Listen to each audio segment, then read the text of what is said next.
Alright, this is going to be the tutorial with using the Pathfinder to manipulate the your type and the shapes. So what you're going to do is we're going to use the type tool. Again, to get your type tool to work, you're going to click on type tool and you're just going to type out your full name. So I'm just going to type out Dave 1 and use the selection tool, make it a little bit bigger. And then I want to take my time and choose what fonts to use. So to find my fonts, I would go to Windows, scroll down here, click on Type and Characters, and then my window's gonna pop up for my type. So to choose your types a little bit quicker, all you're gonna do is you can click on this box here, and just you can hit the up and down arrow keys, and that's gonna change the types for you. And it'll kind of give you like a better idea of like what type you want to use.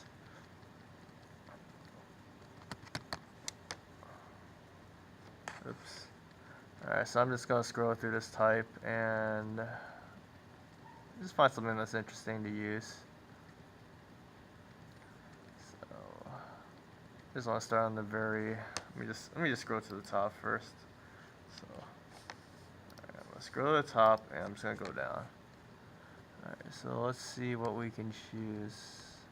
And preferably for this particular assignment, you might want to find a typeface that's a little bit more bolder than others, because we're going to be basically overlapping these layers together. So I'm going to choose this Baskerville just because it has, you know, more of these interesting curves that I like. Alright, so I'm going to choose this font, and the size looks good. So all I'm going to do now is just like how we did before, object, expand, and turn it into a vector. So now everything is turned into a shape, and then we're going to ungroup it so then I can move each of those shapes. So basically what this assignment is, I want you to use these letters to create some interesting shapes and forms. So like as you're manipulating these shapes, you know, these letters, you know, obviously they're not going to look like letters anymore. So today's going to be just kind of like experimenting and playing around with it. Eventually we're going to do this for your major project. Later on, where I'm gonna have you guys do this again, but it'll be part of your composition then. So we're gonna be using this tool called the Pathfinder. And if you don't have that popped up, you go to Windows Pathfinder to open it.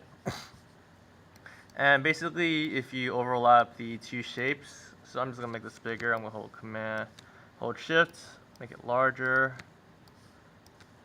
But when you overlap these shapes, though, you can do a couple different things. You can unite them together. So if I click on both of them, click on unite, it's going to, you know, make it into one complete shape. Now if I move it together, I'm doing Command Z to undo that. So just to undo that, then this is going to minus front. So basically it'll just kind of like delete the shape in front of it. And you know, these basically do a lot of different things. I preferably like using the divide tool, just because, you know, you have more options to choose from. I'm not really sure what the trim tool does. Let me see what that does. Oh, it just cuts the front, the one on top. Or you might want to use like the trim tool, like for example, if you want to like draw you can use this pen tool, like draw a line through this, and then you highlight both shapes. The trim tool should just cut the image apart. So afterwards, you have to ungroup it. That would, you know, literally cut the shapes that you don't want off of there. And then you can delete this line. But there's a lot of different ways you can actually manipulate your shapes. So, you know, you just want to like overlap the shapes. You know, try to find some interesting compositions you can use with it. So I'm just gonna do like my first initials. You know, you can use any of the letters in your name, and I'll just, you know, start off with this. But you know, basically I would hit the divide. You know, see what that does. So after you divide or trim or anything on the bottom here, I like using divide and trim. You would have to ungroup it, and then you can move these shapes out of there. So I don't know, maybe you might want to do something like this, or it's kind of like overlapping, but the changing of letters, or you can kind of just like take it apart completely. And just like kind of like make some new shapes with it in a way. Maybe I might, do that. Maybe overlap it again. I'm gonna do divide, and then I gotta group it again. Divide and group. And then, now I got a lot of different shapes to choose from again. So, it's kind of like almost creating like abstract shapes with your design. Rotate it.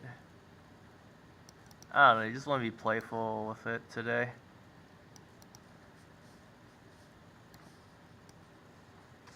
Yeah, I'm just making it bigger, rotating it.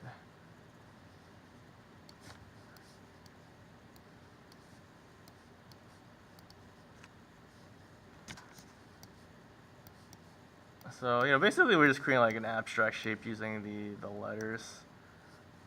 And this V shape's pretty interesting. Looks like a check mark.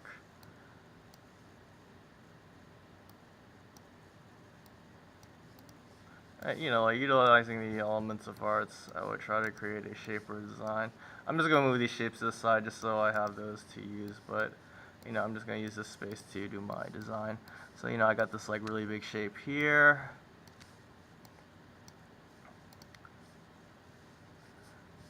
I think that's kind of interesting. Maybe I might want to add this there. Maybe have this overlapping this side. You can also play around with colors too. So you can do like a gray. And if you want to move things to the back behind it, you would right click on it and then click on arrange, send back. And then I'll move like the shape behind it.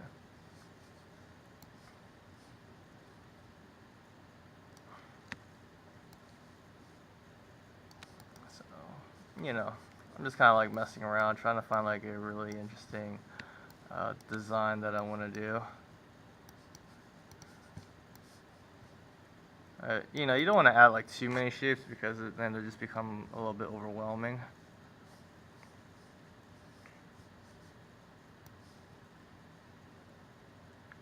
Some of these shapes I might want to repeat. Some do Command C, copy, Command V, paste.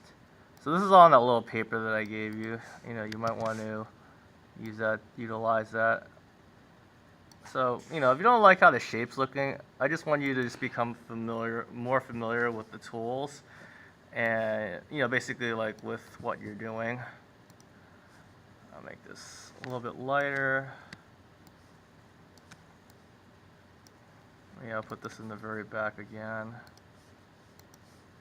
So, I got this pretty interesting shape now. And then if I want to, close it up, I'd make a box. Oops.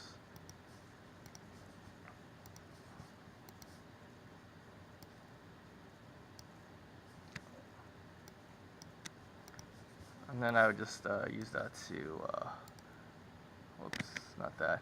There's a crop tool here. That would crop that shape in there. Then this is like my composition, I want to do. So basically what the crop tool did was, like I'll explain that again. I just made a box using the rectangle tool, and I just basically, cropped out the edges with that. So I basically just highlighted the whole thing and did the crop here to just crop what's inside. And you can make like a couple of them, so these don't really take too long to do. And I'm holding shift to keep it all the same size. Maybe I might make a new one here.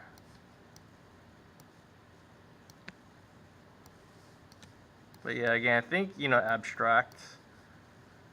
Main thing with abstract though is you want to make sure to have like an emphasis. So, I'm using this big shape as an emphasis, the main focus. And everything else is kind of like used as a, element to help kind of like balance it almost, like lead your eye to that emphasis. I think the shape's kind of interesting. Kind of curves this way.